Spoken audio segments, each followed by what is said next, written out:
What is the feedback loop from hell? The feedback loop from hell describes a destructive cycle where negative emotions about ourselves and our experiences are compounded by further negative emotions. For instance, feeling anxious about a situation might lead to anxiety about being anxious, creating a spiral of escalating distress. The loop feeds off self-judgment and amplifies negative feelings.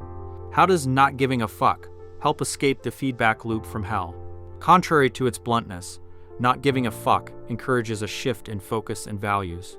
Instead of getting caught in a cycle of negative self-judgment, it's about accepting the reality of negative emotions without letting them dictate your self-worth. By not giving a fuck about the fact that you feel bad, you break the cycle of self-condemnation and create space for acceptance and action. What is the backwards law, and how does it relate to happiness? The backwards law posits that directly chasing positive experiences often results in more negative experiences. For example, desperately seeking happiness can make us acutely aware of its absence in our lives. This happens because fixating on what we lack reinforces the feeling of lacking it. The backwards law suggests that happiness is often a byproduct of pursuing meaningful goals and confronting challenges, rather than a destination we can directly reach. How does the story of the Buddha illustrate the nature of suffering and happiness? The Buddha's story highlights the universality of suffering. He realized that both indulgence and deprivation lead to dissatisfaction. True happiness doesn't lie in external circumstances, but in accepting the inevitability of pain and loss, while finding meaning and purpose in life. Why are emotions often overrated? While emotions provide valuable feedback, they are often fleeting and unreliable guides for decision-making. Overemphasizing emotions can lead to impulsive choices and a never-ending chase for fleeting highs. Instead, acknowledging emotions while using reason and logic helps us make sounder decisions and cultivate sustainable happiness. What is entitlement, and how does it hinder personal growth? Entitlement is a belief in deserving good things without earning them. It manifests as an inflated sense of self-importance or a victim mentality. Both stem from an inability to confront personal flaws and a tendency to blame external factors for challenges. This hinders growth because it prevents us from acknowledging and addressing the root causes of our problems. Why is accepting mediocrity important for achieving greatness? Accepting mediocrity doesn't mean resigning yourself to a life of underachievement. It means acknowledging that everyone starts average, and that greatness stems from embracing the journey of improvement. Obsessing over inherent exceptionalism can lead to stagnation. In contrast, acknowledging mediocrity fuels a hunger for growth, pushing us to work harder and achieve greater heights. What is the main point of the book? The subtle art of not giving a fuck. The book encourages readers to reevaluate their values and prioritize what truly matters. It advocates for accepting the inevitability of life's challenges, focusing on meaningful goals, and deriving happiness from the process of overcoming adversity rather than chasing fleeting highs or unrealistic expectations.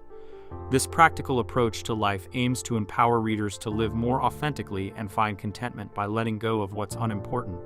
Why do people dedicate themselves to seemingly meaningless causes? This refers to the story of Hiro Onoda, the Japanese soldier who remained in the jungle for decades after WW2 ended. People often cling to causes that seem meaningless from an outsider's perspective. This happens because our values dictate what we see as important, even if those values are based on outdated or inaccurate information. Onoda's unwavering loyalty to the Japanese Empire, while ultimately misguided, fueled his dedication. This demonstrates how our values, even when flawed, shape our choices and perception of meaning. How do our values influence our experience of problems? Our values determine what we perceive as a problem in the first place. If you value wealth above all else, being broke becomes a significant problem laden with painful emotions. Conversely, if you prioritize creativity and meaningful work, being broke might be a temporary inconvenience on the path to a more fulfilling life. The key takeaway is that problems are inevitable, but the meaning we assign to them, and thus their impact on our well-being, stems from our value system. What makes certain values bad? Bad values lead to unnecessary suffering and often harm ourselves and others. They tend to be superstitious, based on unfounded beliefs like needing to be the most popular to be happy. Socially destructive, prioritizing things that harm others to get ahead. Not immediate or controllable, dependent on external factors outside your control like fame or constant praise. These values create a dependence on things you can't control, leading to a sense of helplessness and frustration. Why is it important to take responsibility for our problems, even if they aren't our fault? Taking responsibility doesn't mean self-blame. It means recognizing you have the power to choose your response and work towards a solution. Even when facing circumstances beyond our control, like a genetic disorder or a difficult childhood, focusing on what we can control, our attitude, choices, and mindset, is empowering. It allows us to move forward and create a better experience within the given circumstances. Why is it crucial to be open to being wrong about our beliefs? Our brains are wired to seek patterns and create meaning, even when none exists. This often leads to inaccurate beliefs that we cling to for the sake of feeling certain and in control. However, clinging to certainty can hinder growth. Embracing uncertainty and regularly questioning your beliefs, even the ones that feel most fundamental, creates space for learning, adapting, and ultimately, living a more fulfilling life. How can I practice being less certain and more open to being wrong? Ask yourself these questions. What if I'm wrong? This challenges your assumptions and creates space for alternative perspectives. What would it mean if I were wrong? This forces you to confront the potential consequences of your beliefs and consider different values. Would being wrong create a better or worse problem? This helps evaluate the usefulness of your current beliefs and assess whether changing them might lead to a more favorable outcome. What is the benefit of defining yourself in simple, ordinary ways? The more narrowly you define yourself, for example, as a genius, a victim, a rebel, the more easily your identity feels threatened. This leads to avoidance and anxiety as you constantly defend that narrow version of yourself. Embracing simple, broader identities, for example, a student, a partner, a friend, provides more flexibility and reduces the need to protect a fragile ego, allowing for growth and a wider range of experiences. Why is it liberating to accept that our problems are often not unique? Believing our problems are special can fuel a sense of narcissism and entitlement. It prevents us from seeking help and learning from others who face similar challenges. Recognizing the commonality of human experience, even in suffering, is humbling. It allows us to connect with others, access support, and realize that we are not alone in our struggles. This fosters a sense of shared humanity and opens us up to seeking and receiving help. How does the author define failure? The author argues that failure is a relative concept tied to the values we choose. If your metric for success is making a lot of money right out of college, then starting a business and being broke for a few years might look like failure. But if your value is freedom and autonomy, pursuing your own projects, even if they don't make money initially, would be considered a success. Essentially, if not pursuing your values means living with the opposite of those values, then that is the real failure, regardless of traditional metrics like money or career status. Why is the fear of failure so common? The author suggests that much of our fear of failure stems from choosing what he calls shitty values. These values are often based on external factors outside of our control, like seeking approval from others or chasing specific material possessions. When our self-worth hinges on things we can't directly control, failure feels inevitable and anxiety-inducing. This fear can then prevent us from taking risks and pursuing things that truly matter to us. What are better values, and how do they relate to success? Unlike shitty values, better values are process-oriented and focused on internal growth. These values, such as expressing oneself honestly or continuously learning a new skill, are ongoing journeys without a definitive endpoint. Since these values emphasize personal growth and effort, they provide a sense of accomplishment regardless of external outcomes. This approach allows for failure as a necessary part of the process, ultimately leading to more resilience and fulfillment. What is the do something principle, and how can it help me overcome procrastination? The do something principle encourages action as the first step toward change, even without feeling motivated or inspired.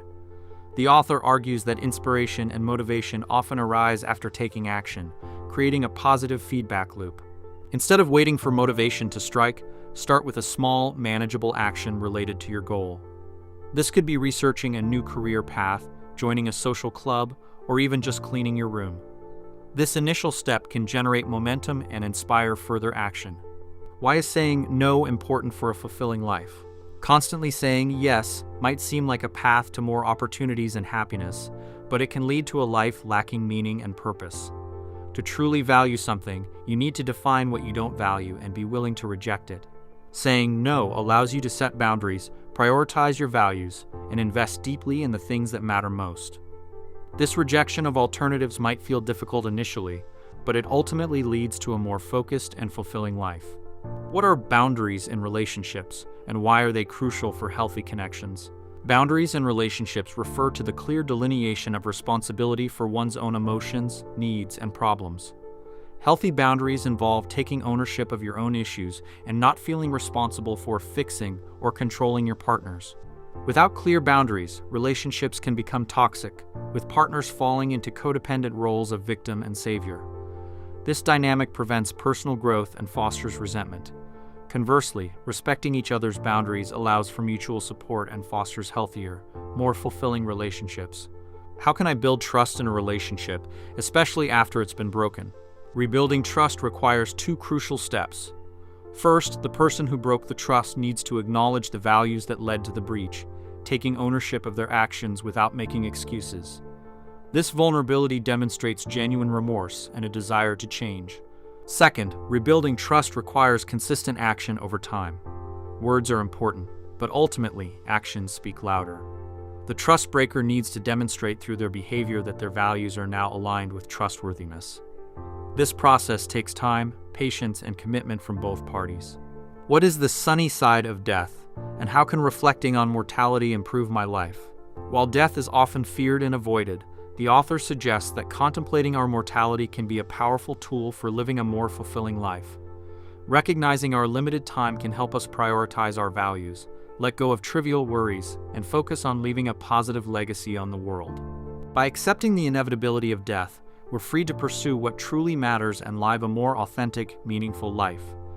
This perspective shift can help us appreciate the present moment, deepen our relationships, and make choices that align with our deepest values.